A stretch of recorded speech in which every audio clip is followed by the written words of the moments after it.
On a cold winter night in February 1994, John Shattuck, who was the Assistant Secretary of State in charge of Human Rights Affairs, secretly met with China's #1 political dissident, Wei Jingsheng, in a Beijing hotel. At the time, U.S. politicians were debating whether the United States should delink China's most favored nation trade status from its human rights record, which was abysmal. Shattuck told Wei that Secretary of State Warren Christopher hoped to meet him and seek his opinion on the issue. Wei said that the trade status and human rights should not be separated and that he would meet Christopher. After the meeting, Wei was imprisoned once again in China. He was released in 1997 under international pressure and exiled to the U.S. 2 weeks after Wei arrived in the U.S. in November 1997, Bill Clinton invited him to the White House for a meeting. At the time, Clinton was already planning to give China most favored nation status, but Wei didn't know. He started arguing with Clinton's national security advisor, Sandy Berger. When it got intense, Clinton had to step in. Wei gave the above account in a 2018 interview with Voice of America. To this day, he still firmly believes that it was a mistake for the Clinton administration to grant most favored nation status to China and let it join the WTO. If it didn't happen, China wouldn't pose such a threat to the U.S. today. He said in the interview, "In the past 20 years, we've seen that America is losing and China is taking advantage because China doesn't follow any rules. We see America is becoming weaker day by day, not just economically. China is catching up militarily every day.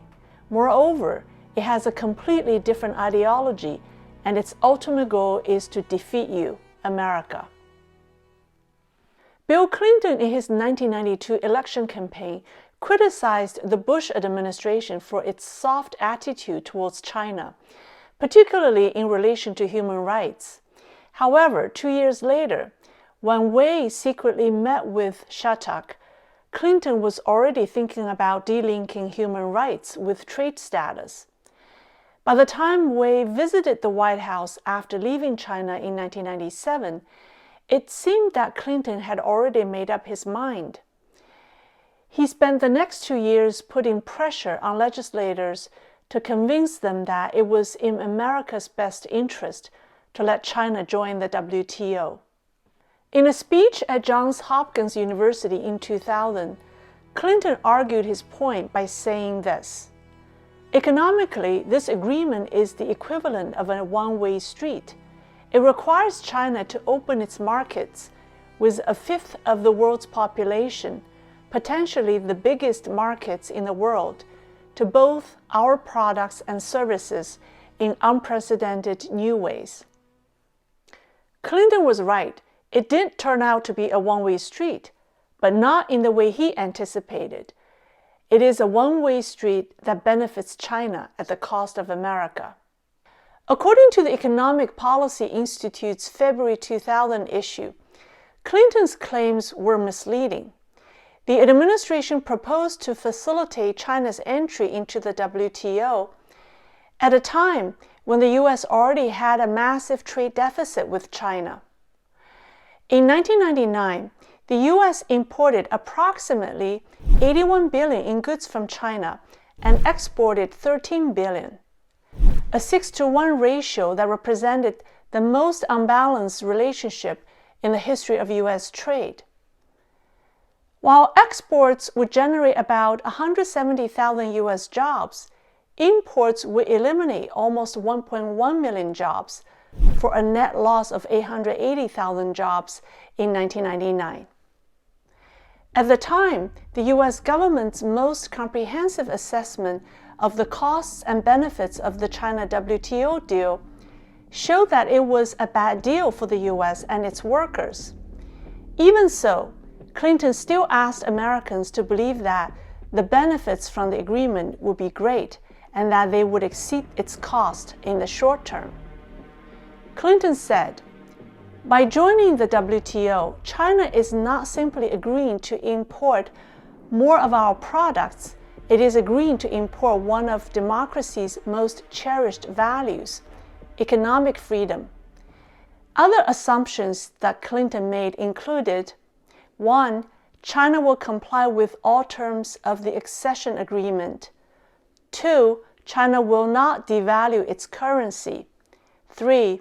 The services agreement and elimination of apparel quotas will not increase trade deficits. Did China keep any of the promises? Certainly not. Why? Because Bill Clinton had already backed down and lost his principles when he was negotiating with the Chinese Communist Party.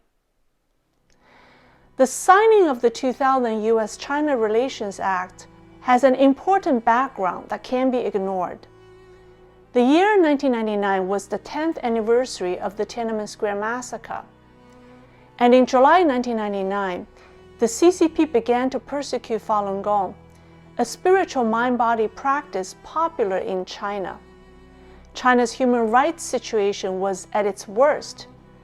To de-link human rights from trade at the time was like kowtowing to a murderer and telling him that he could do whatever he wanted and nobody would bother him.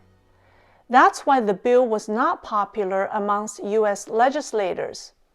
But Clinton began putting pressure on them. Wei recalled that while he was visiting the congressmen one by one, asking them not to support the bill, Clinton was meeting a few representatives a day in his White House. He told these representatives, "Oh, I know your state has this and that issue. I already talked to one of my cabinets and they might be able to take care of it," implying that if you vote yes on the bill, I will take care of your problem. One congressman who was invited by Clinton told this to Wei afterwards. You can watch Wei's interview with Voice of America where he told the story if you speak Chinese. In addition to Clinton pressuring the legislators, the CCP also put great pressure on them as well, using the same tactic. For example, according to Wei, the Chinese embassy directly called a senator from an agriculture state in the Midwest and said, "Your state has a letter of intent with China for 1 million tons of wheat. Do you want to see it become an order?" So, even though many legislators knew they shouldn't support the bill, they gave in under pressure and supported it. Bill Clinton visited China in November 1999 and signed a bilateral agreement to allow it to join the WTO. In the spring of the following year, Congress voted to pass the U.S.-China trade agreement. 3 months from the end of his term, on October 10, 2000, Clinton held a grand signing ceremony for the U.S.-China Relations Act of 2000 at the White House. He said at the ceremony, "You will remember this day and be proud of what you have done." Indeed, people have not forgotten about that day. In fact, 20 years later, we remember it so well that we cannot say that we're proud of what Bill Clinton signed on that day.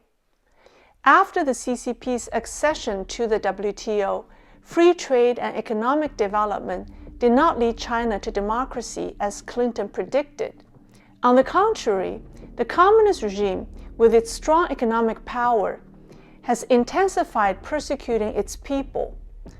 Externally, the CCP has expanded militarily and economically.